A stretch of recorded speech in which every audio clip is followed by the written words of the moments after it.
Welcome to Design Rendezvous, Bhairavi and Rohit. I am so excited for this session.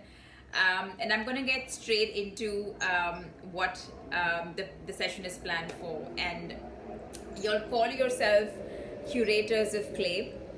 So tell me about your journey. How did you all become the curators of clay? What are the different nuances, in it that served as a catalyst, to start this? I'm sure there was something in the journey that kind of triggered this move. So first, thanks for having us. It's great fun to do this, and I think the way it started was, I think for both of us, we were very sort of into clay as hobbyists. So we started. It all started as a hobby. Uh, I at some point wanted to be a sculptor, but that's another story. But basically, it started off as a very indulgent hobby. I think for both of us at completely different points of time. I mean, I was pursuing my hobby independently. I think Bhairavi was doing Yeah. hers independently. At some point, we ended up moonlighting at the same studio, basically being Yeah, weekend both warriors. of us were in Bombay, and Bombay, as you know, studios are less and few. So it was we ended up at the same studio, and on weekend only two of us would be there in the studio because others would come from Monday to Friday. We were the only moonlighters who would come on weekends, and both of us started talking because individually we wanted to start something in do something in pottery, and we started talking and our aesthetic sensibilities matched with each other.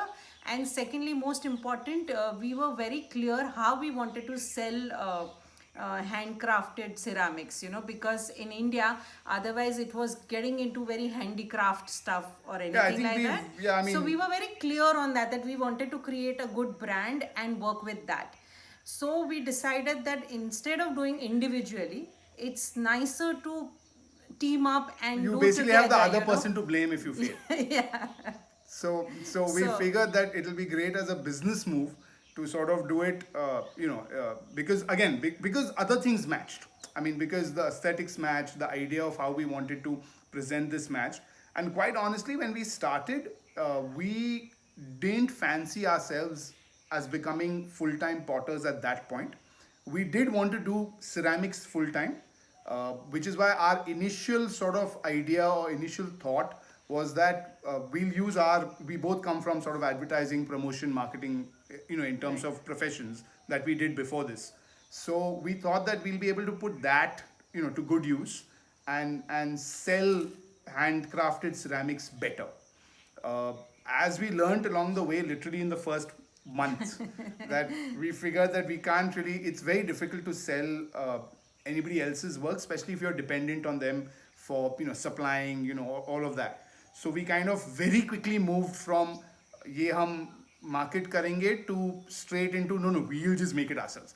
And I think we found that process so much more enjoyable, that we figured that we would be craftsmen first or craftspersons first, and then we'll look at the marketing, we'll look at the selling.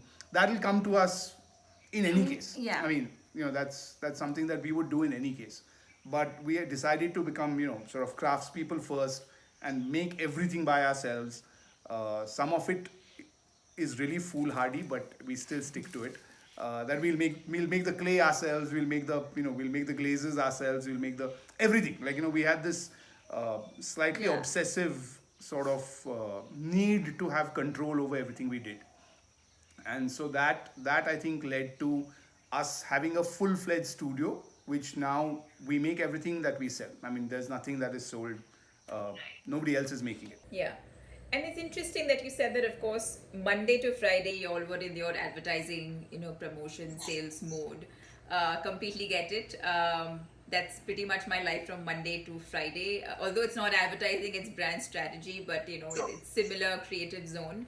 Um, I'm curious to know what triggered you all to kind of make that move on a full time basis, because it's not an easy move to make.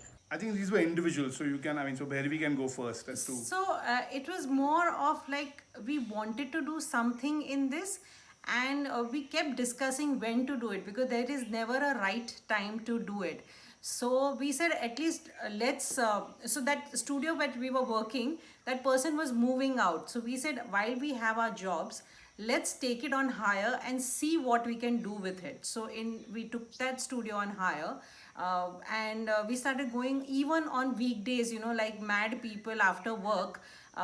We would reach there at 8:39 and then work there till 11 o'clock in the night and all, to see that, see, ultimately it was going to become a full-time job. I mean, and do you really like that much or not, and can you make from it or not? And so we did that for almost, I think, 7 or 8 months. And then there is never a right time. You have to do it, and we said, we like this, let's try it, and we'll see what happens. So it was not like we'll do this in year 1, year 3, year 5. There was nothing of that sort. It just, we decided that any time is a good time, so let's quit and try it out. Also, quite honestly, I mean, we say this at the studio very often that, people have life-changing moments and all. Nothing like that happened. There was no life-changing moment. Okay, I mean, I hate to make it sound so anticlimactic, but it is the truth. That there was no sort of, oh, this happened and then boom, we decided to, chuck all our jobs. Because we were having fun with the jobs. There was nothing wrong with the jobs. Both of us loved our jobs, I mean, we had a we blast had a over blast. there. So there was no, oh, we are running away from the corporate burnout. Nothing. I enjoyed it. I love working. I loved all the rubbish of it also I loved. So it was great fun. Like Bhargavi said, it was just a thinking, okay, so we like this more and let's give it a shot. Worst case scenario, we'll go back to, what we were doing.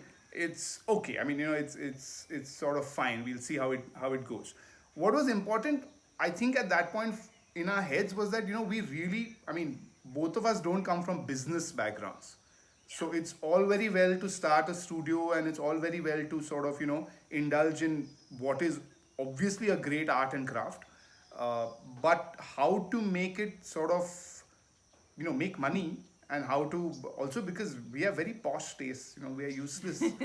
So it's Bhargavi is recording this on a fancy iPhone.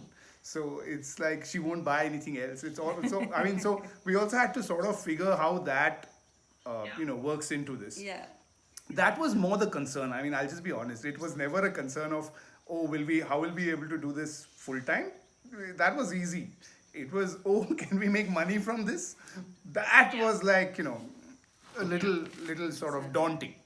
Yeah, I'm sure. And while the industry is, of course, at large, deeply rooted in India, it's not new and it's not like, oh my God, right? And you'll also call yourself the contemporary Indian ceramic artist, which I think I love, because it's not that, okay, we bought a wheel and now we're going to just, make pot and now sell and make lots of money. But, so tell us about that journey and, what kind of, what was the process of that creation? And like you also pointed, it's you all have a different kind of a taste, and that's of course obviously projected in the kind of work that you all do. So what are the pieces that you all love doing, but also they are challenging at the same time, but important? When we started out, one of the, so I mean, as business partners, we had a lot of discussion about how we want to, how we want to present this, how we want to process this, how we want to sort of showcase it, all of that. Also what we want to do, as in what we want to make, what we want to. One of the things that we sort of had zeroed in on, or rather there was an agreement in terms of, this won't change whatever we do, whether we was that we'll be brutally honest. Like, we will not, because we just thought that maybe because of the jobs we had, that, I mean, Bhargavi was in advertising, I was in film promotions and marketing, so they were all very creative jobs, but they were also mildly embellishing what you did. There was, the truth was embellished. I mean, we are all aware that that happens. So I think one of the things we wanted to stay away was that we didn't want to embellish it, because we were like, who'll sit dealing with that lie once you've said it. So we were very clear that whatever we did would come with absolute brutal honesty, and then whatever happens.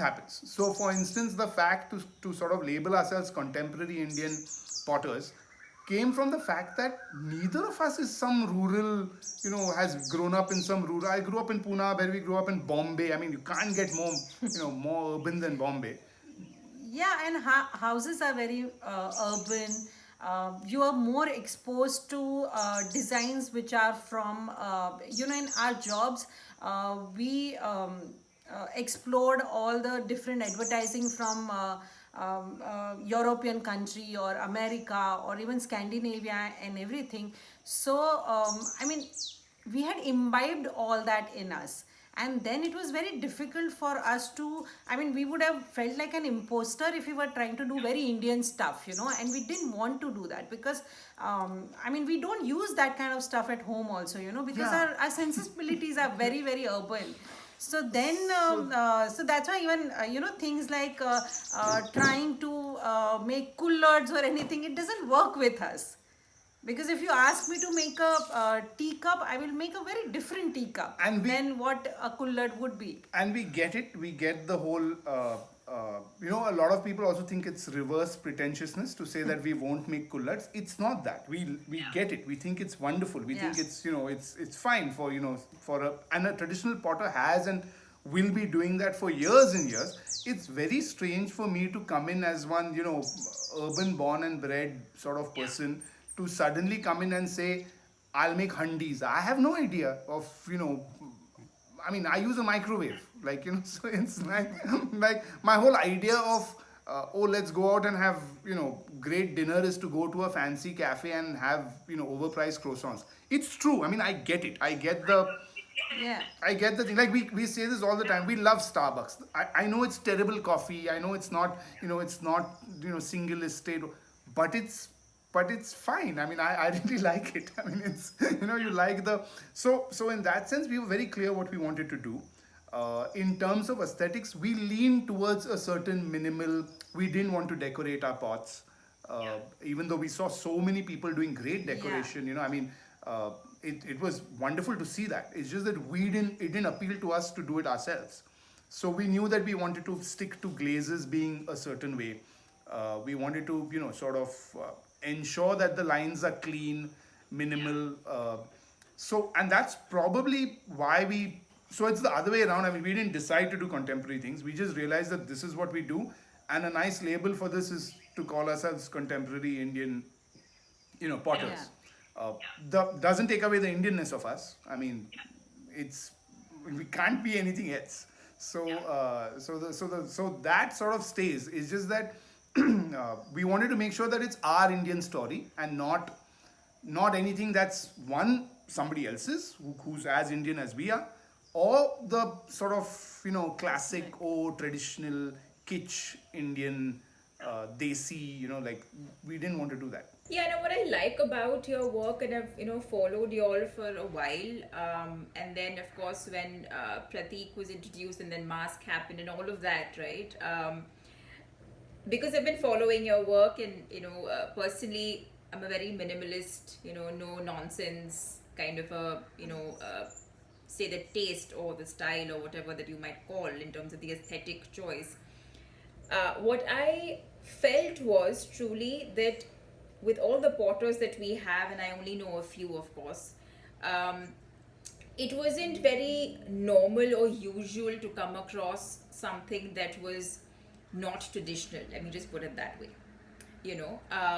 While we of course get very good crockery, and you go abroad and you travel and you get all of that home because you crave for it, right? Like Bhairavi said, that, you've been around, so there's no way that you can disconnect from that inspiration.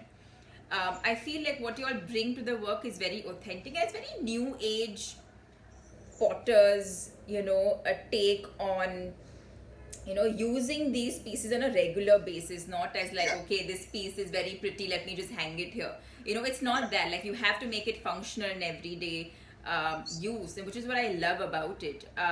And so talk to me about a few projects that you're working on, or you worked on, and a few surprises that you never thought that would come your way. I mean, you mentioned Pratik, and he's been, I would like to say that he's been pretty instrumental in also sort of putting us in the mainstream Yeah. of using stuff for chefs to use. I think there's him, there's Vicky, there's Amninder, there's a whole bunch of chefs who've sort of given us that respect and that sort of honor to be able to work with them. I think, and where we can obviously probably has a completely, which is the nice thing about this, because we usually have a very different idea of what we thought was fun or not. I think we did a lot of good work with Mask. We continue to do a lot of good work with Mask, purely because again sensibilities match in terms of what we bring to the table and what they bring to the table. One of the things which was, I think, a surprise for both of us was that Aditi commissioned us to do a tableau for their tables. We did something called Forbidden Fruit. Yeah. And there was a lot of argument and a lot of very vociferous, discussions and basically fights on what we'll be doing. And I don't think either of us at that point ever, while I think in our heads we both individually harbor sort of these artist, let's be an artist with an E. It's just that we are never able to sort of bring it out. And so this sort of very nice thing of starting out as craftspeople who did their crockery, to then be told that, okay, make something which is just pure art. We may or may not make it functional, but you can bring something else to the table. So we did this beautiful, I can only call it sculpture. It's installation, we don't even know what to sculpture, call whatever it. you want to call it. Yeah. We'll ask some art centerpiece person, or centerpiece. something, We'll ask some art person to sort of give it a nice name. But we called it Forbidden Fruit, and essentially they wanted to show, and it was a really nice concept as well. It was basically Mask wanted to show that they use food, the whole cycle of food. So there is no wastage. There's no wastage. There's no wastage. They will use a ripe fruit, and they'll use the slightly overripe fruit to do something else. So the idea was to basically say that they'll use all food in its sort of life cycle, and that was to us, a bit of a surprise, because like you said, it was a surprise. It was like, oh, this is fun, and also I think the way it turned out was gorgeous. So that I think added to the fact that it looked really nice. There are many surprises we've had which are not very pleasant. So let's not, so those we'll sort of stay away from. I don't know whether Bhairavi has another one to talk of. Maybe, I don't know. There was another project which we did for Typhoon Shelter. That was the first time. We never expected that a chain of restaurant would come to us. You used to like Mask or Amninder when she was starting another restaurant, or Vicky was consulting somewhere, and we did individual restaurant where volumes are not that large. And Typhoon Shelter came through Vicky because Vicky was consulting with them, and it was a huge project. And making some 1,300 pieces in 2 months time, and massive. Everything, whatever had to go wrong went wrong. wrong in Everything that. went wrong. Everything. And it was just two of us and one more person in our studio. Yeah. And it was difficult. It was very challenging, but it gave us confidence that if you can do that in a small studio like ours, if we can manage to deliver. Of course, we were delayed by a little bit, and we got lucky also that even restaurant got delayed. Yeah. But it was great, it was a different kind of different confidence. Kind of confidence. And I think it was also a different kind of surprise. Now, going back to the surprise, we didn't think, so it was surprising in both ways. We didn't think a chain restaurant would ever approach us, because why would they? And we didn't think we'd agree, because our first thought was like, what, 1,400, 1,300 pieces? Maybe not. And then it also all went really well. Like, they're still using it. They still love us. So it's all good. Chef Vicky, if you're watching this, hello. So it's all good. So these are probably two. It's a good one. So they're two completely different. Very different. Range of surprises. Even Amninder's last project would get into that. Yeah, but probably which again she did they were doing there was a wedding, there was a fancy wedding, and they commissioned tableware for the wedding, which again brings us to the fact that this country is full of surprises. So somebody's and in middle of COVID. And in the middle of the pandemic, right? So yeah. Yeah, but again it was great fun, because again short time.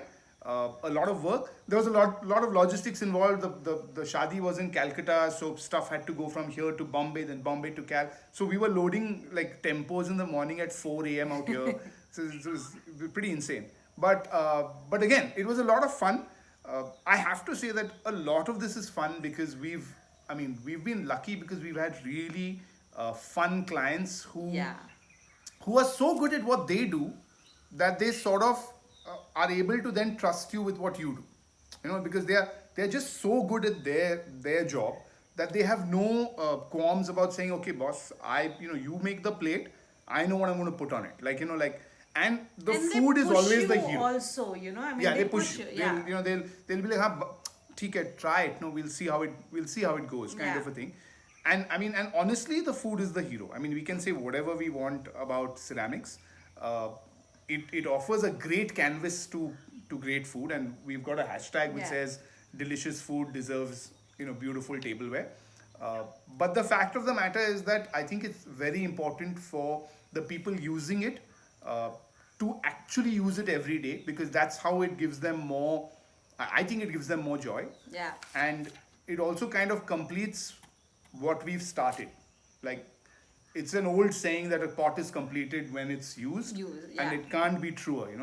It is true. I mean, unless you use the mug that you have. I completely live by that because I think it's a couple of years ago when I started buying, tableware. It was, of course, for a dinner or when people come over. But I think when you start realizing the joy that it brings, and it's not just it's pretty looking. It's just not that cosmetic. But I think it's just because somebody has actually made it by hand with all that effort and that joy that goes into it. And I think I completely relate to that.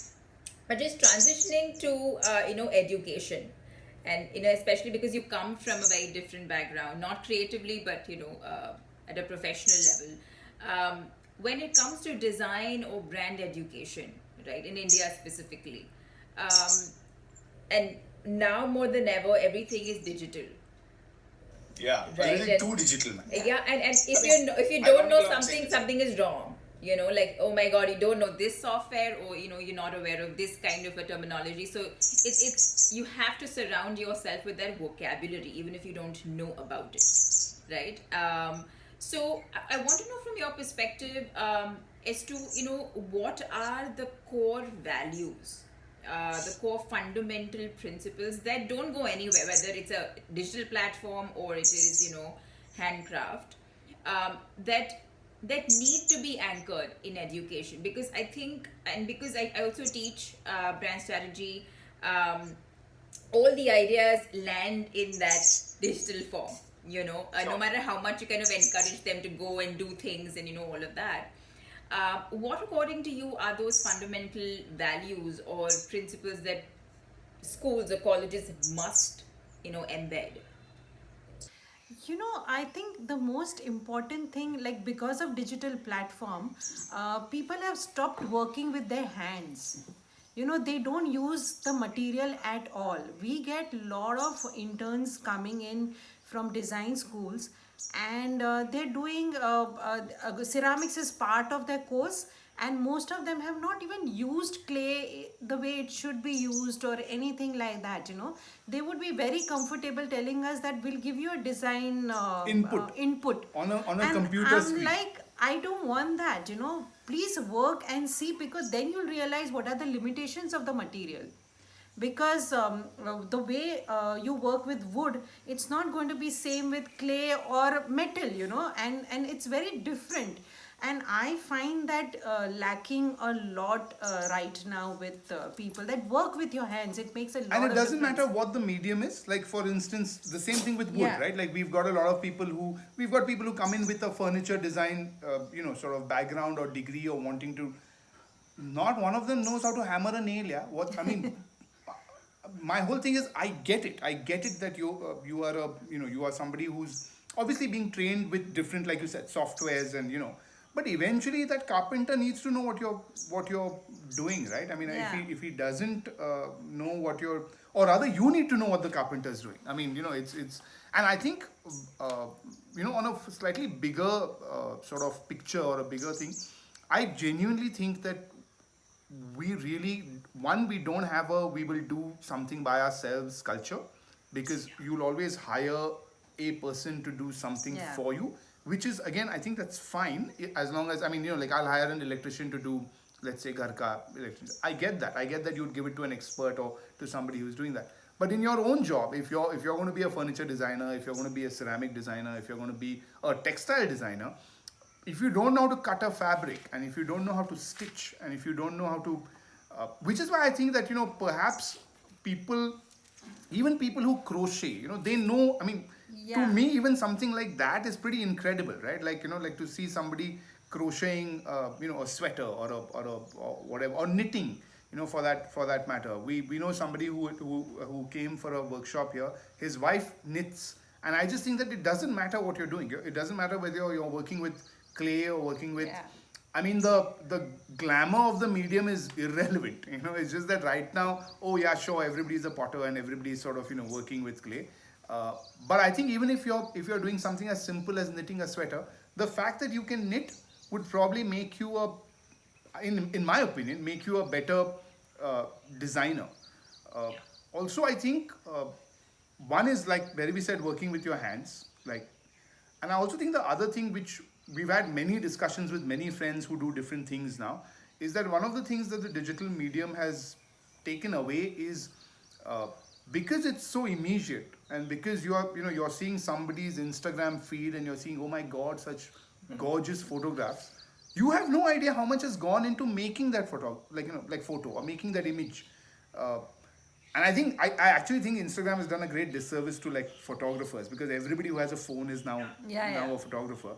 And I have a few really close friends who are incredible photographers, and while they're very gracious about the fact that everybody can take up, but there's a little more to it, right? Like, there's a little more to being a good photographer than basically pointing your phone at a pretty Yeah. image. So I think that one of the things that's done, and now we work with a lot of younger people, because a lot of younger people, because of Instagram. So it's ironical that because of Instagram, so many of them want to do pottery. So many of them want to do farming. So many, like, all these. It's strange, all these old sort of professions coming back with a new sort of sheen on them. But a lot of them don't really realize the sheer. It requires work. It's mazduri. They don't It's labor. realize that. There is. Yeah. I mean, there's. Yeah. I mean, I don't even want to say. Even calling it hard work makes it sort of gives it some sort of virtue. I'm saying it's labor. Like, it's just. And I think that's great. If you can do that, then you'll be able to do anything. I mean, I know it sounds very profound. You'll be able to do it, but you know what I mean. I mean, you teach, so I suppose Yeah. you'll have more of a. Oh yeah, and when I studied design, we had to be in the workshop half the day, and half the day was in your class. So I literally understand the laboring that goes in it. But I think this is fantastic because this art of experimentation, like you all spoke of inherently, it kind of demands a lot of courage, and a lot of patience, and a lot of I think determination to go on, which I think nobody really talks about. It's all about, oh, we have this thing and we made this, and then it's on Instagram, and then you have X things, and I think the process is completely incorrect from the eyes of course, the person who's the audience, right? And I think Yeah. what the true process is pretty much the opposite. All those pretty things happen at the last mile. Yeah, Exactly, yeah, yeah. and sometimes they don't happen. Like, Yeah, and sometimes they don't happen. Correct. Yeah. sometimes they just don't happen. Yeah, and I feel like the more I think as a world, I would say, I think the more we delve into processes, the happier we would be, because then our expectation of the outcome is not hinged on whether it will be nice or good, or whether he like it or she like it, or whether will I get that job. I think that process kind of, I think, hones you as an individual as well. And I'm sure you all have kind of grown, because you all have seen like everything went for a toss in that one project, and hence we grew. And also, I mean, the pandemic is the biggest example of that, right? Everything went for a toss, no matter what. I mean, like, you're doing really well. It's all, this. I mean, for us, like, it's all going really, really fine, and then just Suddenly, pandemic, Suddenly, and- restaurants have shut down, and all your business goes out of the. And you also realize how connected you are, because we even stopped. So we use a lot of surplus for our packaging in order to sort of minimize our environmental impact. We use a lot of surplus sponge and all, which comes from a furniture store in Pune, one of A the mattress oldest. house, A mattress house, kind of, like a furnishings studio. And so they send us a lot of their cuttings and all the stuff that they discard, and then we use that to pad the stuff to send it across. And we had none of that because they had stopped, because nobody's ordering a sofa. Nobody has, the pandemic had. So it was really bizarre, because we were like, okay, we don't have packaging. Like, we don't have packaging material. Like, you Yeah. kind of thought that. So even, in a sense, even somebody's garbage had stopped, because it is their trash, and we are sort of upcycling Yeah. it. And that also made us realize that you can all, I personally have this sort of notion of being reclusive and being sought after by other people, and then you just realize that that's not going to happen, because you are so plugged in, no matter what. You can be a reclusive grouch, which we often are, but I'm saying that effectively you're always sort of Yeah. plugged in. So I think, coming back to your question, if people just worked a little bit more with their hands, and also realized that Instagram is not always the truth. It's a great medium. We swear Yeah. by it. All our business comes From from there, it, so yeah. we can't ever diss it. Which also I find strange, because when people are dissing, oh, why is it free? Ari, it's somebody's giving you free marketing, just take it. So yeah, but I just think that people who want to do something, like you said, want to experiment. Also, I think in our country, I don't think privileged kids experiment enough. I don't think they use their privilege. And in fact, they should. And they be, should, no, like, own because- your privilege. Don't Yeah. apologize for it. Be aware of it and own it. Yeah. Do a lot more. You can, right? It's You love great. the freedom And to do it, yeah. I mean, And be aware of it by all Yeah. means. We'd be lying if we said that we don't every day wake up and realize that just the fact that we can do what we love for a living is a massive privilege. Yeah. It's just huge. I'm sitting here on a Sunday talking to you in a very beautiful studio. It's huge privilege. I don't think 90% of this country Yeah. can sort of, more than 90, I'm sure. I'm just again, we are so blind to it that yeah. So but it's just that I just think that if you can do it, why won't you do it? Why won't you take that bit of experimental sort of Yeah. route? So this is great. I think, thank you, Bhairavi and Rohit. I think what I've really kind of, I was curious always about, this process of how you all got from advertising to, kind of taking that leap and then, making it big in your own. Having no idea Yeah. having no idea is but I think that worked for us. That You know, worked for us. ignorance is bliss. ignorance is bliss True. in Yeah. a vague way. In a big way for us. That was a pleasant surprise. Yes, thankfully, so far. Yes. So, and I also feel like the few points that you touched upon, especially about just get to the real stuff, which is get to work Yeah. Yeah, get to work is a great. without procrastinating, thinking, kind of scrolling all your day. Kind of there's so many things actually I think stops a designer, a creator from just doing the work. And Yeah. I think if that person with the right intent and passion can do the work, things will fall in place, I feel. Yeah, also Yeah. don't take yourself too seriously. Just get to work. Yeah, just get to work and don't take yourself seriously. Thank you so much. I think on that note, I'd like to close this session. Thank you so Thank much. you Thanks so much. Thank you.